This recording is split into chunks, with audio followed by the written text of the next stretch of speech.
لكل أمة أجل، إذا جاء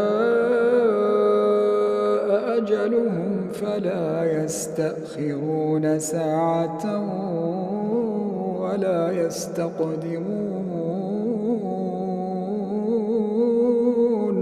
قل أرأيتم إن أتاكم عذابه بياتا أو نهارا ماذا يستعجل